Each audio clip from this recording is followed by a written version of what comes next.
Well, it's a great pleasure to see you here and welcome you for what is a most uh, exceptional second term of this year. The aim of today is to amuse you a little bit with some of the history and mission of the institute, to provide perhaps some cooler locale, even if you're not physically here.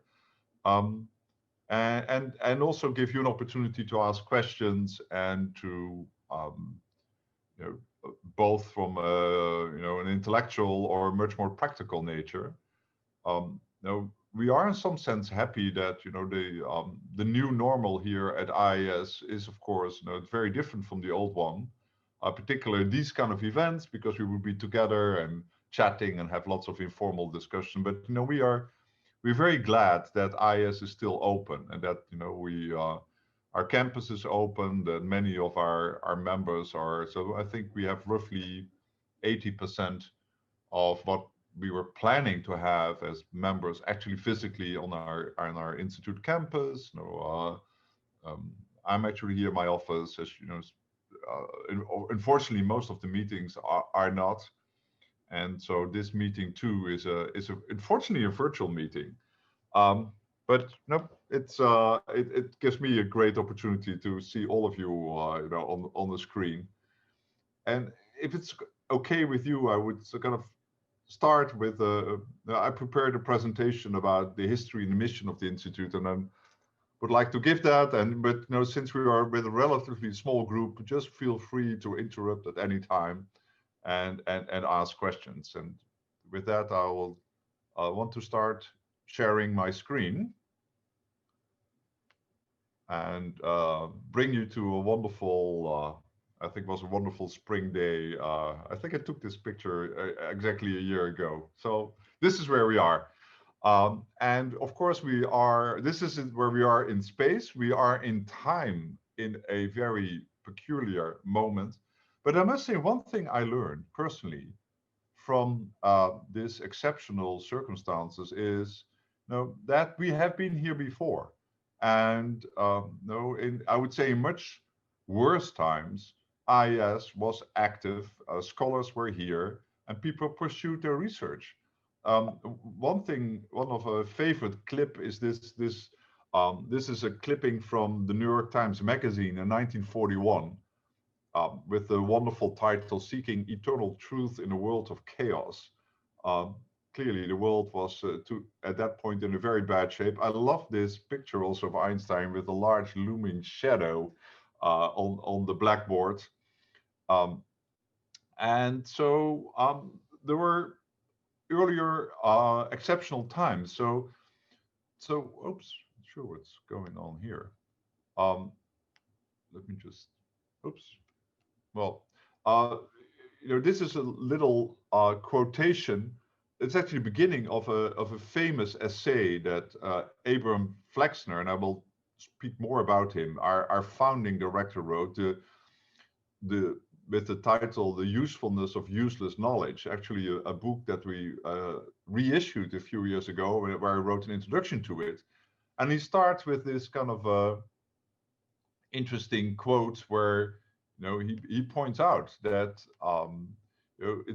as he said, it's a curious fact that in a world steeped in a racial hatred, where people work on to make suffering and fanatics, that at the same time people are engaged in the arts, in the sciences and scholarships, and that it's so important to have places that actually have that mission.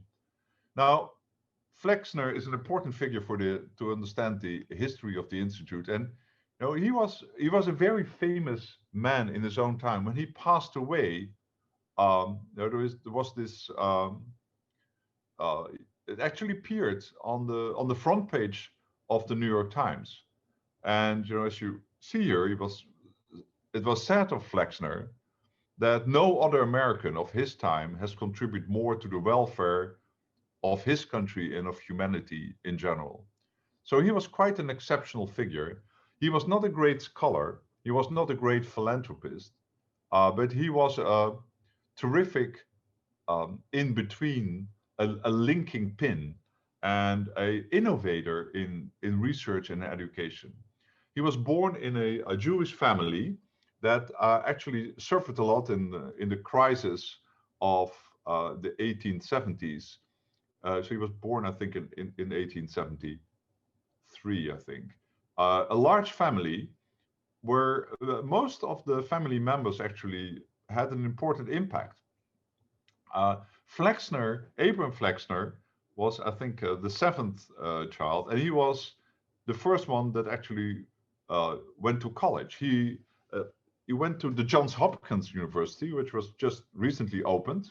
He didn't have much money. In fact, his older brother Jacob, who had a pharmacy, supported him, and he went to the president of Johns Hopkins and Gilman and said, you know, I only have money for 2 years, and it was okay. So he finished his degree in classics in 2 years.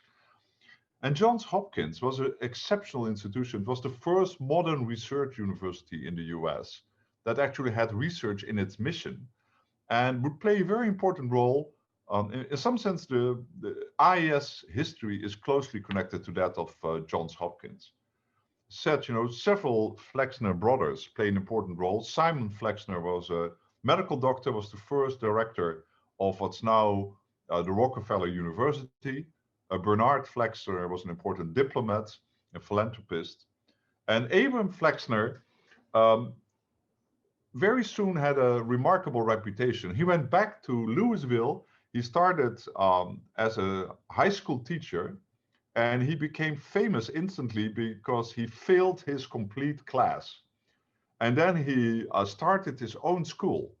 And that school became famous because certainly the top universities in the US noticed that they had all these wonderful students coming from Louisville, Kentucky.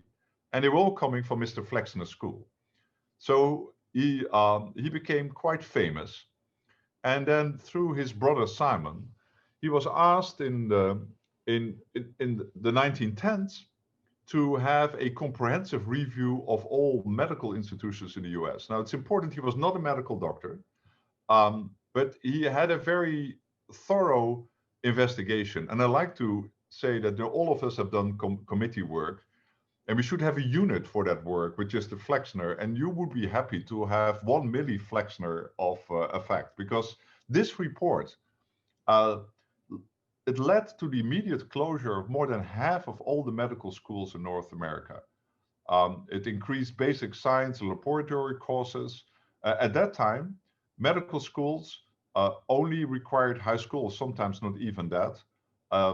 You would never see a patient. They were purely for profit. There was a lot of crackpottery. And so there was a massive reorganization of medical education through Flexner. Remarkably, Flexner this time, again, is floating around in conspiracy circles, because people who are anti-vaxxers often, you know, think that Flexner was part of a great conspiracy that give rise to big pharma and, you know, is trying to get hold of our society. So he's notorious again in certain circles. Well, Flexner then worked for the Rockefeller Foundation, the Carnegie Corporation, and in 1928, he was asked to give the Rhodes Lectures in Oxford, and it led to a book, Universities, American, English, German, which is extremely critical about American universities. That actually in those times, which is like in the crisis, depression days, were very much focused on immediate practical use. He thought the English university is much better, but his real praise was for the German universities, in particular, their emphasis on basic research and scholarship. Here's, for instance, a little phrase where he is criticizing Columbia University because it offered courses such as practical poultry raising and beekeeping. Anyhow, he made a very strong claim that the US was missing academic institutions that, you know, studied, had scholarship for its own sake.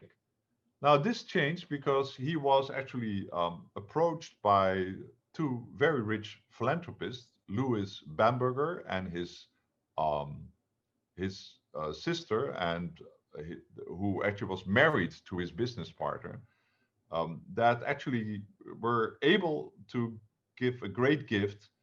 And they approached Flexner and asked Flexner where he was, you know, originally they wanted to create a medical school. Flexner said there's no need to create a medical school um, that they wanted. They wanted to particularly have a medical school that had no racial or ethnic discrimination. He said, I have a much better idea.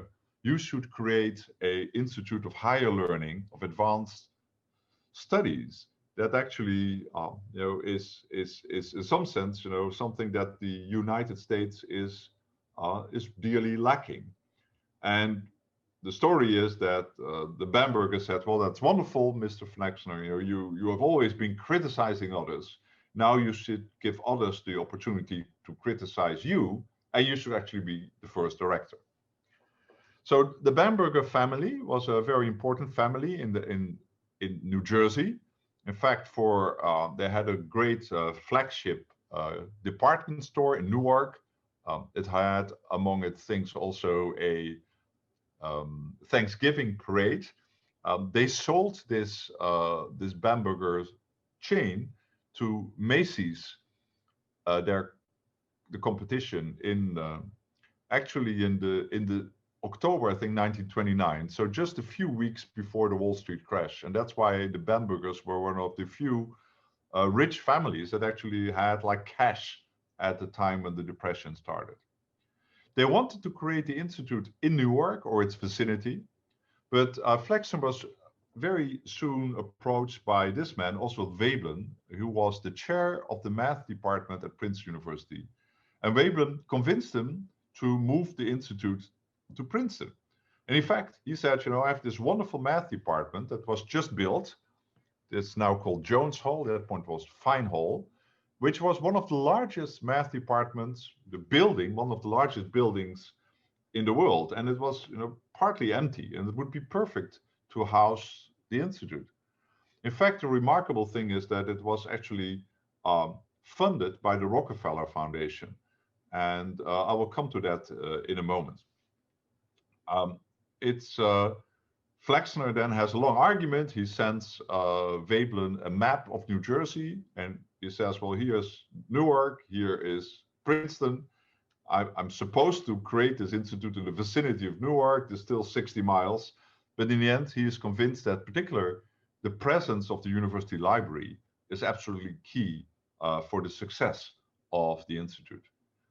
The remarkable thing is that already, before, of course, Albert Einstein would be the first faculty member that Flexner would attract, that when Fine Hall was built, already in the fireplace in the common room was this famous saying of Einstein, subtle is the Lord, but malicious is he not. Raffiniert is der Herr Gott, aber boshaft is er nicht.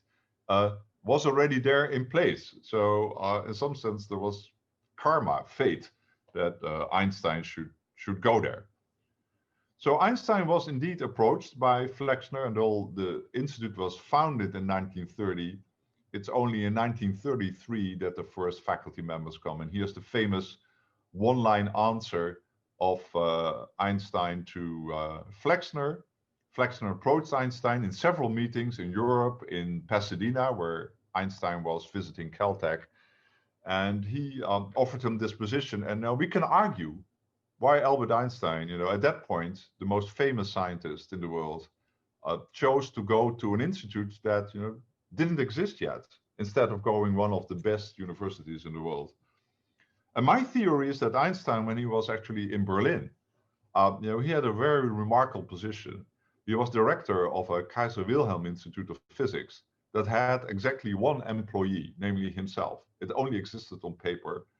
And so in some sense, he went to another institute at that time only existed on paper.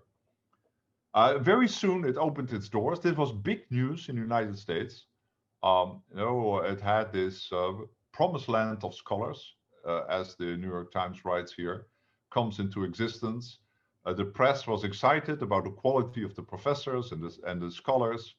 They were also excited with the generous dimensions of the offices, with the great fireplaces and blackboards and libraries. So it was really an exceptional event. Flexner started by creating a school of mathematics uh, because, according to him, it was easy to find the best people in mathematics. They were cheap.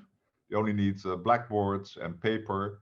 And there was a very clear ranking in the world. So everybody who he advised told him basically shared the same name. So this is kind of stellar group of 5 mathematicians, also including John von Neumann and Hermann Weyl from Europe, and James Alexander and Oswald Veblen from Princeton was the starting team. The remarkable thing is that originally many of the scholars that the Institute attracted, the mathematicians, came actually from Göttingen. And the math department in Göttingen was also founded by the Rockefeller Foundation. So the Rockefeller Foundation had some unease that they were basically demolishing one of their projects in order to strengthen another one. But that, of course, had another reason. That had a political reason. I'll come back to that in a moment. Also remarkable that you might see this logo. Perhaps you buy some T-shirts or sweaters with it. The first thing that Flexner did, before even recruiting faculty or members or building anything, was to design a logo and a motto and a seal for the Institute. So the famous Truth and Beauty and these 2 figures. And he asked a rather famous artist, Pierre Turin, to design this seal. And Flexner felt that if you couldn't capture the idea of the Institute in an image or in a few words, that actually wouldn't be good in some sense. So that's why this seal is very, very dear to us.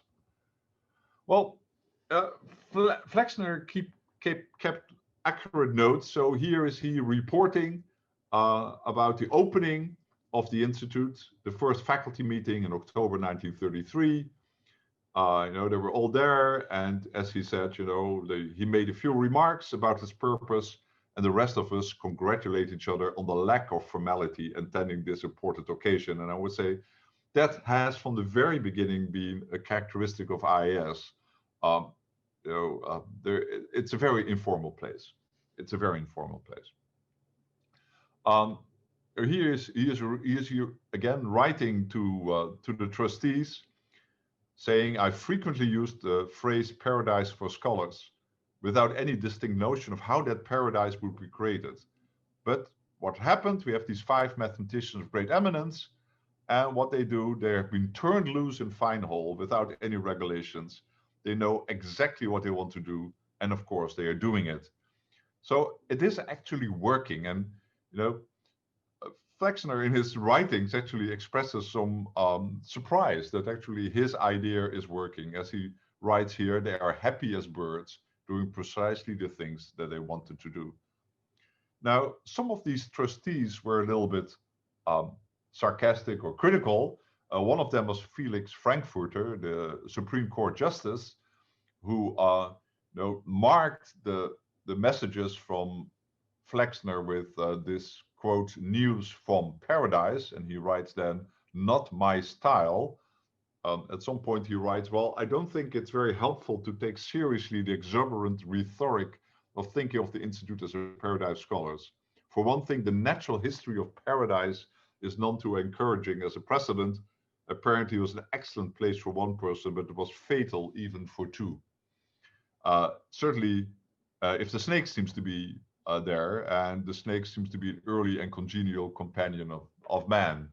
And so I think clearly, it's not true that there weren't conflicts in the history of the Institute. So I think it's a good point. So very soon after that, a school of humanistic studies was started, basically with some famous archaeologists, ancient historians, art historian Henri Panofsky, Ernest Hausfield, Benjamin Merritt. In terms of the humanities, the institute tried to be as much complementary to Princeton University. And I think that's why they emphasis on ancient history. Also, Hetty Goldman was the first female professor appointed, which was quite something here in the 1930s. And soon after that, there was a third school of economics and politics that particularly included political scientists like David Mitrani and Edward Earle, who was a military historian. This is a little bit the flow diagram of the institute. So after the war, the humanistic studies in economics and politics fused together to form the School of Historical Studies that still exists. Mathematics split off the physicists and astrophysicists in the School of Natural Sciences in the 1960s. And then in the 1970s, the School of Social Science was added as a fourth school. And more recent innovation, so to say, was the inclusion of theoretical computer science in mathematics and of systems biology in natural sciences. Now, Flexner always emphasized that the institute should be flexible. His favorite word was plastic. That meant something quite different, I think, than nowadays in his time. And he always said, this should be basically all the lines should be dotted lines. All the structures should be temporary structures. And I think the flexibility is still one of the great strengths of IAS. Some traditions that started in the 1930s still continue, I would say, with the exception of this year. For instance, tea time. We dearly miss tea time. It would have started right now at 3 o'clock. I'll hope at some point you can still start this when we're all vaccinated. No, this was actually done by Mr. and Mrs. Veblen. Here you see how they purchased fine porcelain for these tea times. On the left, you see them in the old fine hall, in the right, in the current food hall. And some very important discussions happened at tea time. I often like to mention the famous discussion that Albert Einstein had with two young postdocs, Podolsky and Rosen, that led to the concept of quantum entanglement, a famous concept now. It's being used in quantum computers. It led to a New York Times headline where Einstein was described as attacking quantum theory. An interesting footnote to this is that it was actually Podolsky who went to the New York Times and had that article published before the actual scientific article was written. And Einstein decided not to work again with Podolsky. Now, important role, and I think a more serious reason why perhaps Albert Einstein joined IAS is that, of course, the mission of IAS changed rather dramatically in 1933 when the Nazis came to power in Germany and many German, Jewish, and politically active scientists had to fear for their lives. And so working very closely with our trustees, with the Rockefeller Foundations and others, IAS became kind of an Ellis Island for scholars at risk. So the Emergency Committee in Aid of Displaced Foreign Scholars was able to bring European scholars to the Institute, often by giving them relatively small grants. They would be here for a few months, and then they would be placed at universities across the country. Now, sometimes it's joked that the Bamberger family that created the Institute, they basically were merchants in distressed, they dealt in distressed merchandise. It was kind of bargain basement department store. And now their business was basically acting with distressed scholars that they could, again, have at bargain prices. So I like this little description of Kurt Gödel. As I said, universally conceded to be the most brilliant mathematical logicians in the world, and perhaps the most important logician in the last 2,000 years. And with the small amount of $4,000, the Institute was able to get him here to Princeton. There's a wonderful, I should share that at another occasion, there's a wonderful little description, the late, I think 1945, where Herman Weyl describes for the the director a list of possible appointments in physics and mathematics, and there are little one-liners. For instance, he says, well, Werner Heisenberg, brilliant physicist, but then he writes, his fate seemed to be tied up with that of his country. And so there's pretty remarkable document by itself. Now, I must say, it's really interesting to go into our archives and read about that part of the history, because actually Flexner in April and May 1933 was not immediately convinced that the Institute should play this role. He writes to Veblen, who was actually arguing for this. Well, the Institute was created to provide jobs for Americans. He felt that there are all these wonderful institutions in Europe, and now there should be something, an American equivalent. And what are we doing? Providing jobs for Europeans. But within a month or two, he was convinced that the mission of the Institute certainly became much larger, and it was a world-leading institution, not a typically US leading institution. And when he signs off as director in May 1939, he writes, and I think this is quite prophetic words, that 50 years from now, the historians looking backward will say, if you act with courage and imagination, that during our time, the center of gravity of scholarship moved across the ocean to the United States. He actually precedes that sentence by writing that the center of gravity has always drifted around the world, and it will keep on drifting. So he was definitely not claiming any definite role, but I think the Institute was absolutely key in starting this whole idea that the United States could be a haven for scholars.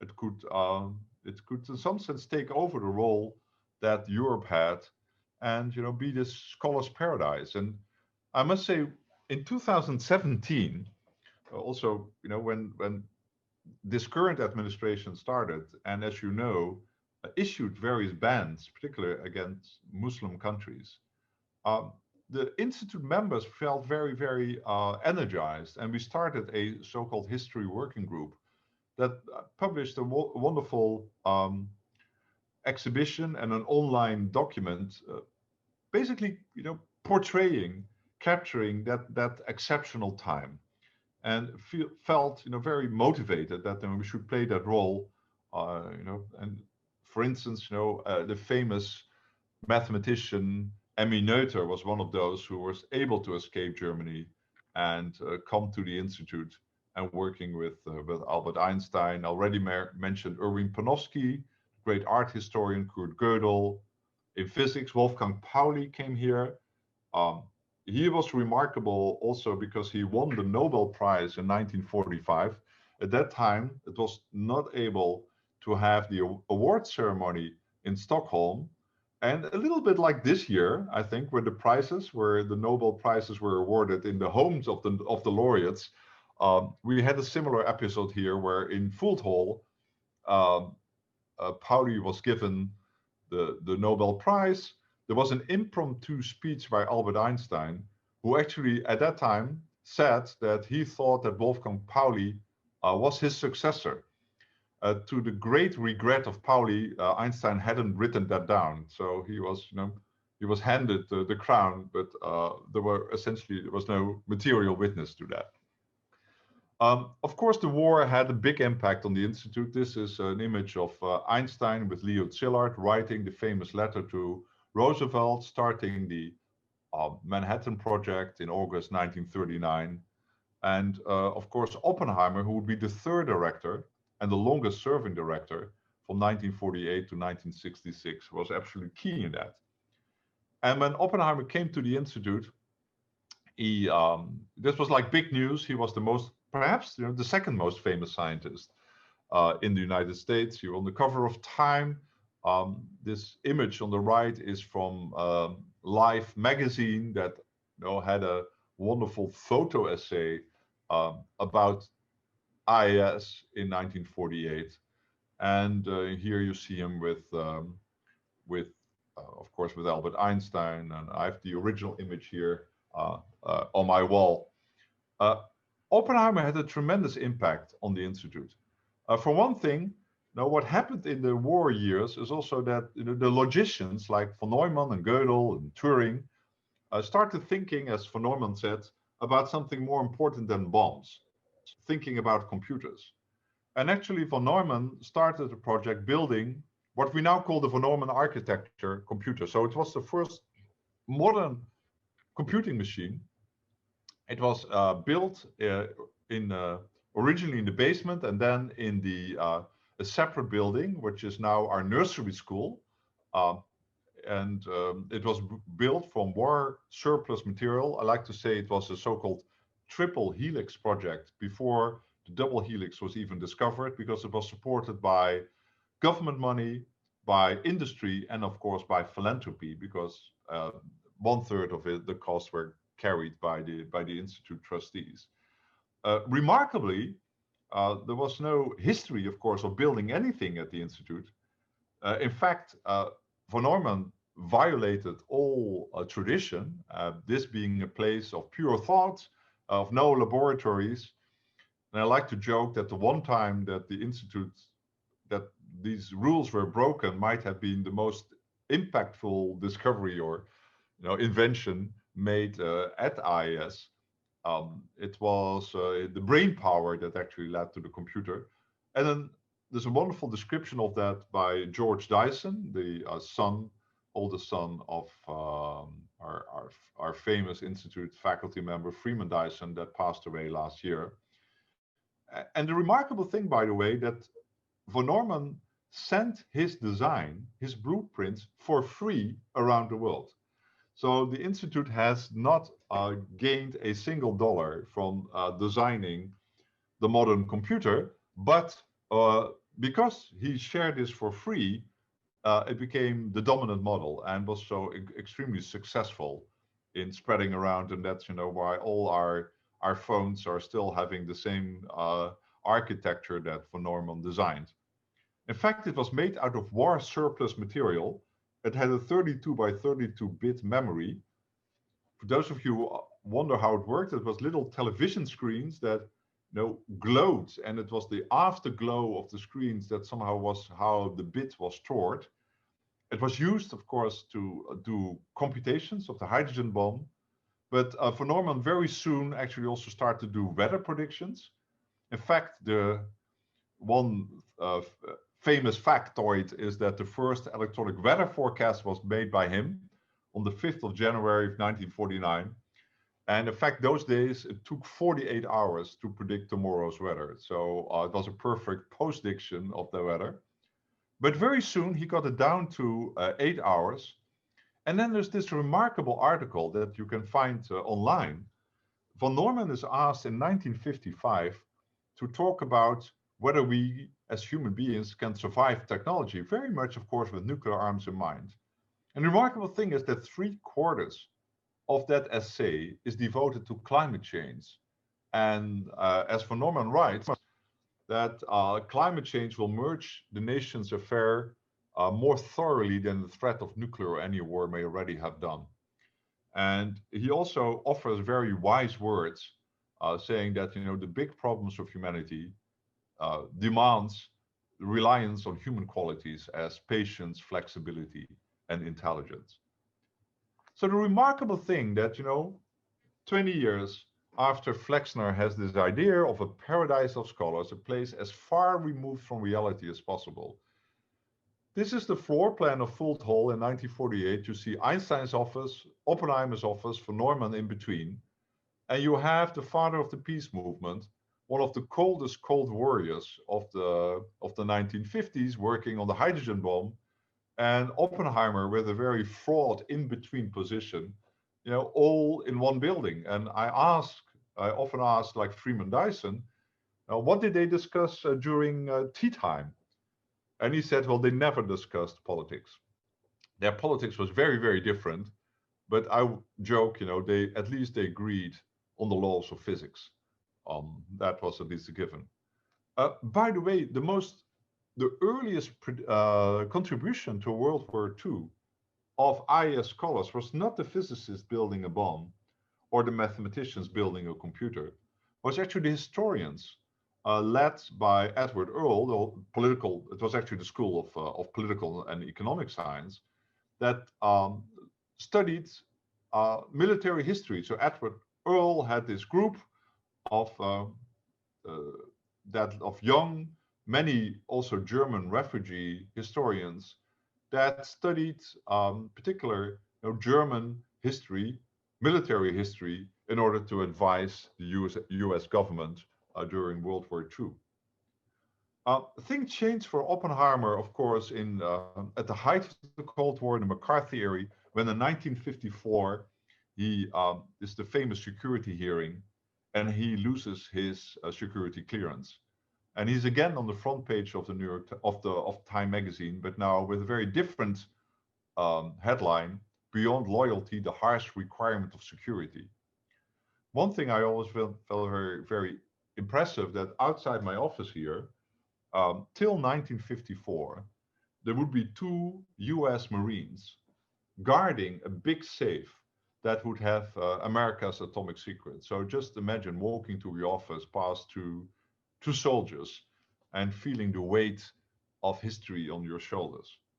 Well, as I said, Oppenheimer had this very awkward in-between position that he suffered over.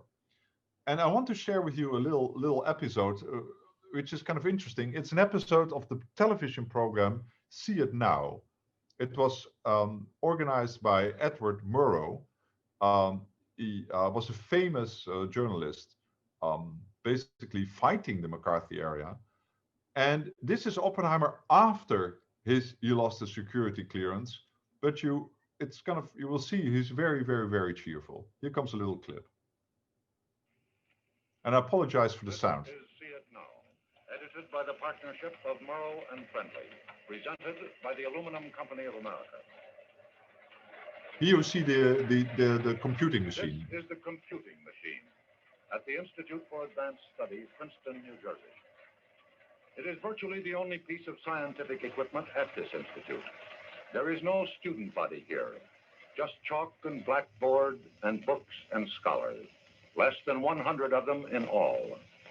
Einstein, Bohr, Oppenheimer, Merritt, Woodward, Thomson, Lowe, Hetty Goldman, Kantorovich, Belov. In the past, the Institute has contributed much to the security and knowledge of this republic. The men of this institute probe far beyond the existing frontier of man's knowledge. This is a brief report on the work and purpose of the Institute as seen through the eyes and mind of one man, its director, Dr. J. Robbert Oppenheimer, a physicist. Dr. Oppenheimer, why don't we begin by your telling me a little about this Institute for Advanced Studies, how it began? Well, I'll try. Of course, it began at a time when I wasn't anywhere near, and it's already a subject for historical research. I'm about to find someone to see if we can find out how it began. I've heard you describe it as a decompression chamber. Well, it is for many people. There are no telephones ringing, and you don't have to go to committee meetings, and you don't have to meet classes. And it's especially for the few people who are here for life. The first years are quite remarkable, because most people depend on being interrupted in order to live. But the work is so hard, and failure is, of course, I guess, an inevitable condition of success. I really recommend this interview. In fact, he even goes quite deep into the physics. Remarkably, by the way, the chairman of the board of trustees, Lewis Strauss, you see him here in the middle, was also the chairman of the Atomic Energy Commission, and he was the one who actually started the trial of Oppenheimer. And he, for the remaining years, he tried very hard for the board to also fire Oppenheimer as director. He wasn't successful because the majority of the trustees felt differently. But so Oppenheimer was in a very, very difficult position. Other famous, so of course he brought George Kennan to the Institute, a diplomat and historian. In fact, Ken and Oppenheimer were quite involved with relations with the Soviet Union. He also brought in many young physicists. The two of them, T.D. Lee and C.N. Yang, they were only in the early 30s when they won a Nobel Prize in 1957 for essentially showing that the universe is not left-right symmetric. As Wolfgang Pauli said, God is a weak left-hander. Oppenheimer was so his successor was Carl Kazin, who became director in 1966. He was part of the Kennedy crowd, part of the national security arrangement, a professor at Harvard. And Kazin had the mission to create the fourth school, the School of Social Science. And this led actually to the Institute being several times on the front page of the New York Times, because there was a lot of discussion about which direction the school should go, particularly the mathematicians were somewhat fighting Kazin.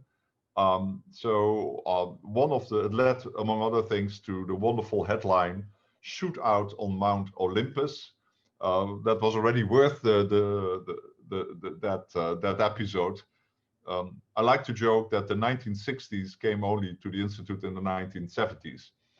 But of course, the School of Social Science was extremely successful. These are the first four professors, and we are very happy that Joan Scott and Michael Walzer are still here as emeriti professors, and it has a tremendous impact on the world. There are many other actual intellectual lines present. I just mentioned a few. For instance, the study of the Islamic world that already started in the 1930s. Sabine Schmidtke, our current chair, has written a very nice handbook on this, but with great scholars like Oleg Robbert and Patricia Krohn. In mathematics, we have the Langlands program created by Bob Langlands, who actually occupied Einstein's office until recently, and whose work is absolutely a tremendous impact on mathematics. But many of the successors of that program were also Institute mathematicians. So there's a lot of history at IIS. So this is roughly the fields that are currently being studied. But of course, as I said, our philosophy is that basically any field can be done. And we feel the Institute is unique because I don't know of any institution that's independent, has permanent faculty, and basically involves all fields, and has no students. So I think it's a very unique institution. I also want to say a few words about the place where we are.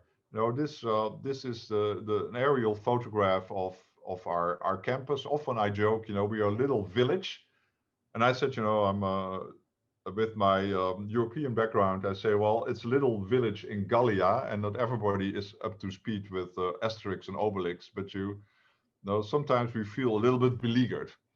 Of course, this area, it's important to realize that there were Indian tribes, indigenous tribes living here, but this part of New Jersey was part of what's called the King's Highway, the major thoroughfare from Boston to Charleston. On that road, Princeton was a halfway stop. It was actually created by the Quakers that wanted to be like equal distance between New York and Philadelphia. So the idea was you will be as far removed from civilization. And these Quakers settled here with, in fact, 6 Quaker families. And one of that family was the Olden family. And the territory of the Institute is what was then called Olden Farm. And the Oldens lived here till the 1930s, when IIS bought this farm and created the campus. In fact, the great pleasure of the director is to live in the director's residence, Olden Farm, which is the original farmstead, or at least part of it, are original, from 1696. So there's a lot of history here. Here you see the Institute in the 1940s. You see that a lot of the woods aren't there. Now we have 800 acres of woods. They're all protected, and they're very important elements of life at IIS. the construction of Fuld Hall, the opening of Fuld Hall with Einstein and Flexner here next to each other. And this is if those of you who walk across the center yard in front of Fuld Hall, that's the famous, I like to call it the Einstein-Gödel path, because Einstein and Gödel would always walk together. Here you see the director's residence in the distance, with actually the little glass house where Kitty Oppenheimer, Robert Oppenheimer's wife, grew orchids. Those of you who are in member housing like to know perhaps that the member housing was built in the 1950s and was designed by Marcel Breuer, the famous Bauhaus architect. It was quite forward-thinking, I think, particularly of Oppenheimer, to have this permanent residence, permanent facilities there for to house our scholars. We feel is a great strength of life at IIS.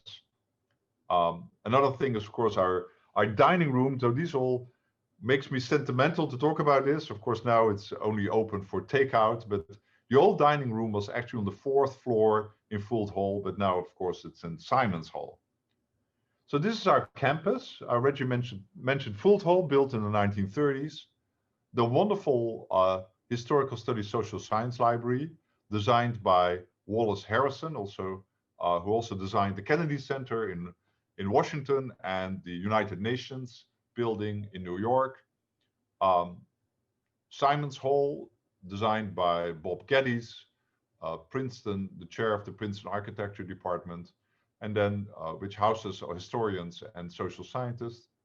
Simony Hall, built in the 1994 with Wolfenson Hall, our concert hall and big lecture hall, the 1990s, and then Bloomberg Hall, which was a construction that connected the smaller buildings of Fuld Hall into a place for the natural sciences. And currently there's construction going on, which will be opened this year, Rubenstein Commons, designed by Stephen Hall. These are some of the architectural drawings. If you ask what's going to be built there, this will be a common place for, we'll have social spaces, it will have places to interact, and it will be open for scholars from all different schools.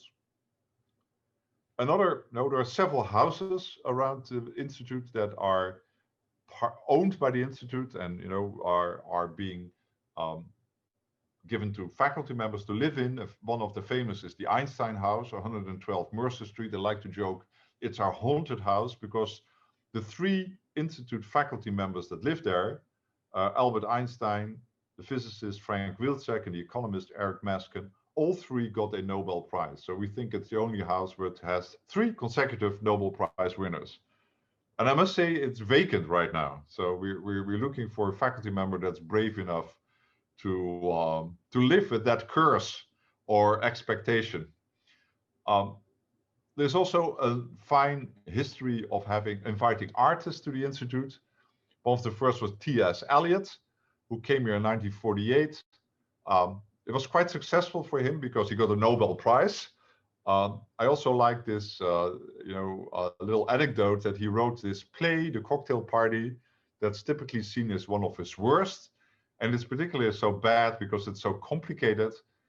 And his excuse was, well, everybody had blackboards in their offices. So he felt like the mathematicians he needs to use the blackboard. So he devised a very, very complicated plot.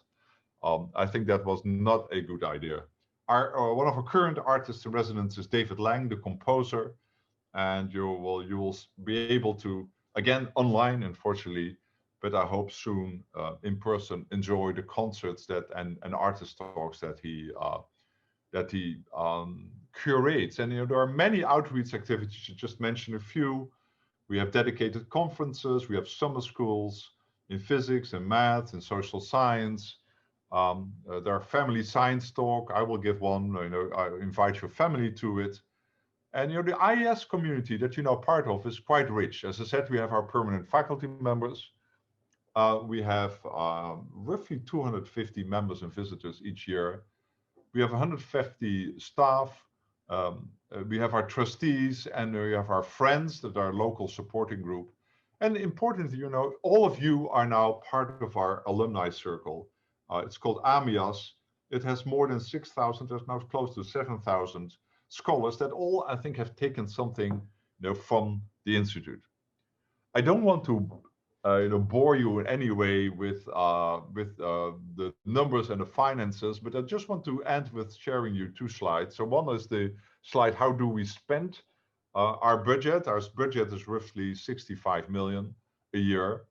I think most of it is spent on academic departments, salaries, stipends, taking care of the buildings. But we are independent, so we have to do our own computing, our libraries. We have our own garbage man, the dining hall, our investments. So the institute is a very strange thing. I like to describe it. It's the smallest size that you can shrink a university, or perhaps the largest size that you can expand a dedicated research institute. And in some sense, I think it's a very, very, very small set of these kind of institutions in the world. I joke n equals one. And if you're the only one doing something, this could mean you're either doing something entirely brilliant or it's a really bad idea. And I think the institute was just very, very lucky that this pipe dream of Flexner was able to work. And I think history was lucky. And now last year we celebrated our 90th birthday. We are marching towards our centenary. And one of the reasons that we can do this, and I think you should be aware of this, is that largely the institute is supported by private gifts and philanthropy. We have an endowment that's over 800 million. It takes care of roughly 70% of our expenses, but gifts, annual gifts and continuing endowment gifts are very important. Only 10% of our operations are supported by federal grants. And to be completely honest, that component of supporting undirected basic research has always been under stress and might be in the stress in the future. So this recaps my story. I like to end with this kind of quote of Alice in Wonderland, describing the Red Queen. And she's always running very fast to stay in the same space. And I think the institute is a little bit like this. We essentially are the same place that we were in the 1930s. Our commitment to undirected research, to empower the scholars like you, and to make you do whatever you like to do. I think that's still as 100% true as it was in the days of Flexner. And I think that's something very precious. And the institute has been in some sense a radical place because it hasn't changed. It hasn't gone with the winds of quantitative measurements of success, of long-term planning. We're still very much a bottom-up place. And I like to joke. I have this great pleasure of being director of undirected research, which is is something wonderful. So I would like to end here, and I will stop sharing my screen and invite questions, remarks. This is the moment to ask anything that you want to ask about IIS. And we're a relatively small group, so I might be even more frank than I would usually be.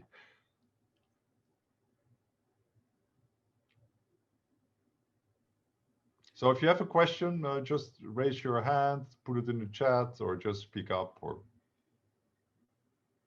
Hi, Robert. This is Lisa Carboni, who's visiting the School of Natural Sciences this year.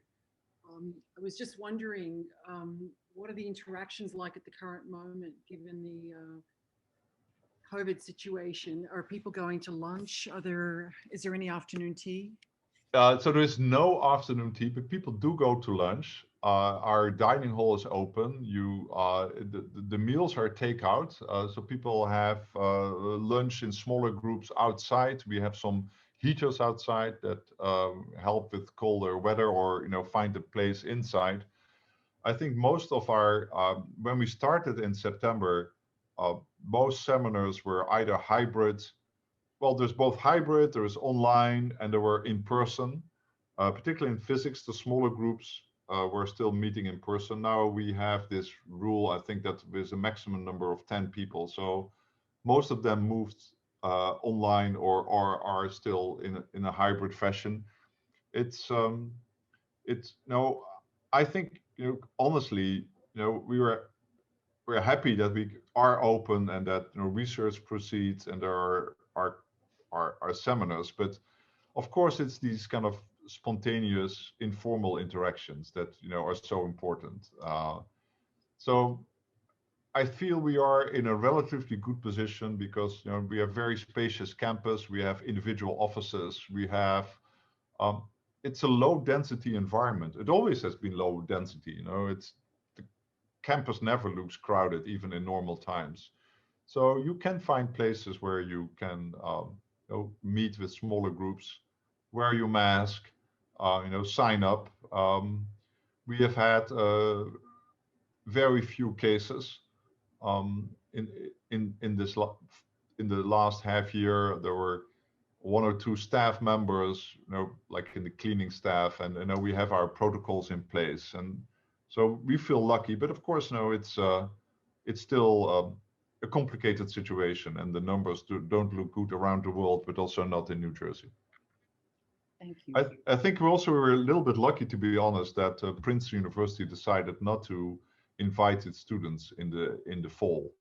So that meant that the Princeton itself was doing relatively well, and Mercer County is also doing relatively well.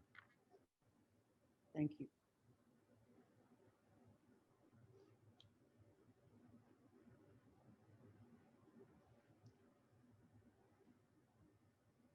Any other questions, remarks? Let me just share one more anecdote that was a really delight for me. So the past few years, I got to know Dr. Joseph Schein, who actually will very soon turn 106, and he is the oldest living student of Princeton University. He was a freshman in 1933. He was a Jewish student from a public school. It was very exceptional in those days.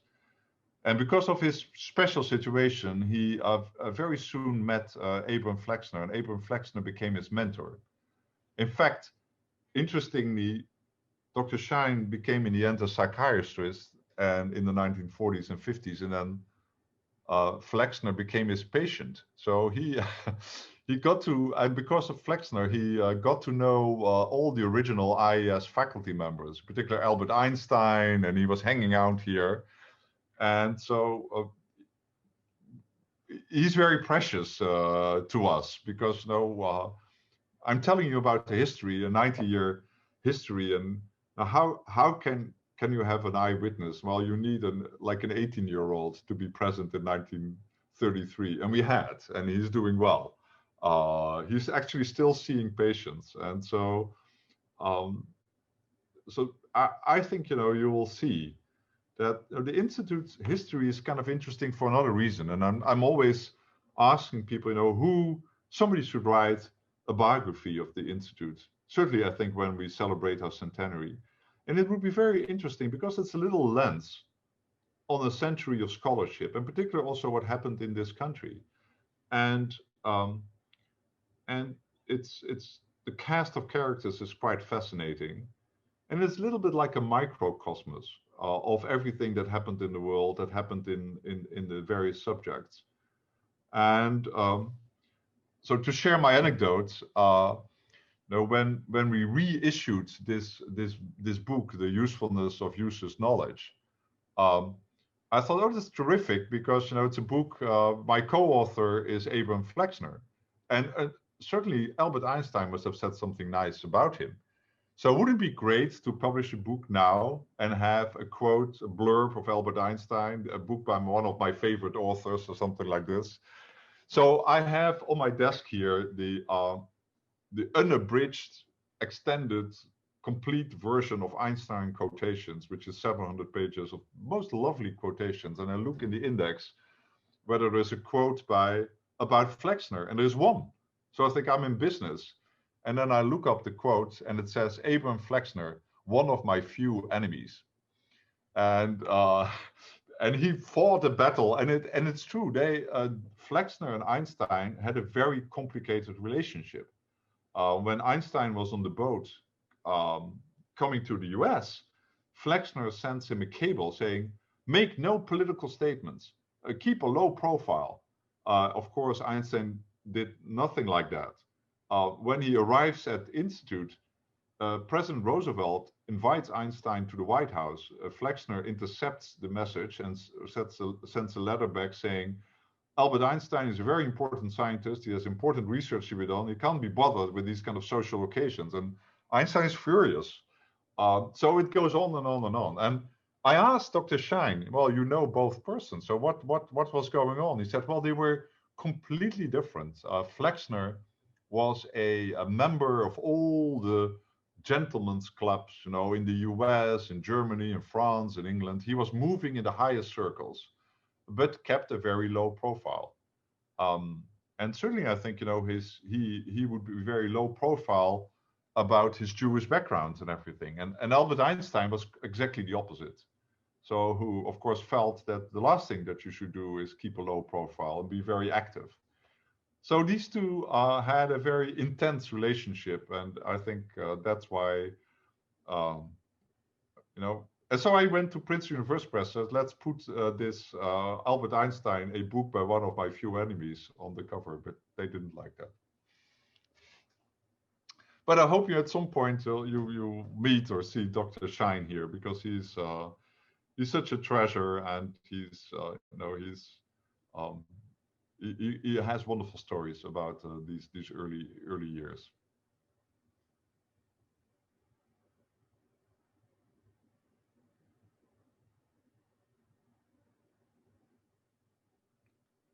Well, if there are no further questions or remarks, you know, I feel I still have to do one thing, which I do, and I say to everybody who comes here. So I want to give you some advice, and that is to, however difficult the circumstances are,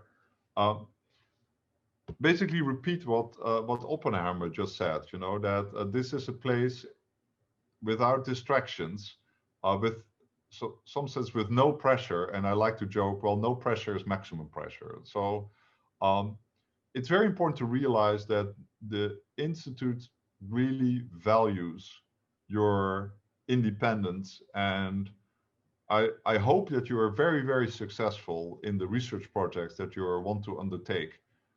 But secretly, I'm hoping that you actually are dropping these research projects and doing something much more interesting.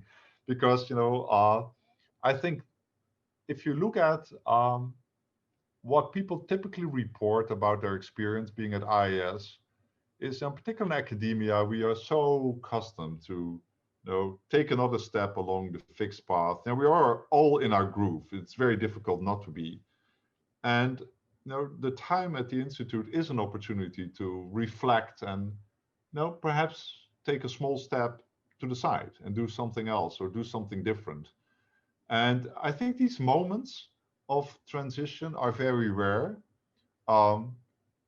You might be lucky if there are a handful of them happening in your whole academic career. And often what members and former members share with me is that, you know, being here at IIS in Princeton, you know, was a moment where they started something new, or dropped what they were doing.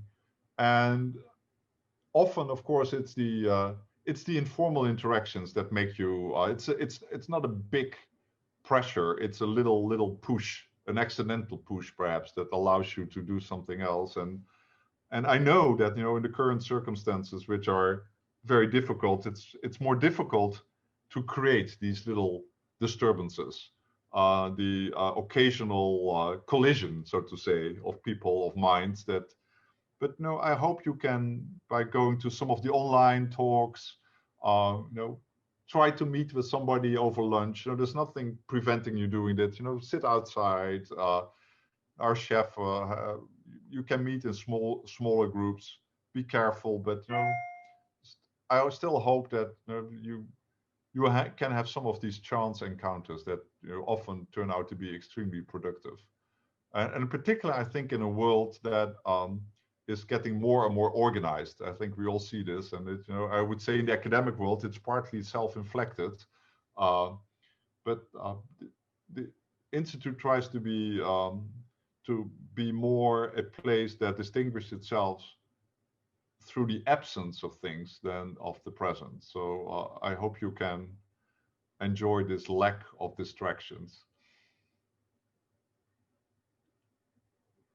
Okay, with that, I just wish you all the best for the coming term. I hope that we'll see each other at a safe distance, and I hope you enjoy your time and you enjoy this little little history lesson. By the way, by theoretical physicists. So the historians among you don't be upset by both perhaps a bit skewed view of history and also a very amateurist way to present it. But just know that you are at a place of great significance, I think, to many people, and I hope also to you. So goodbye and enjoy your time.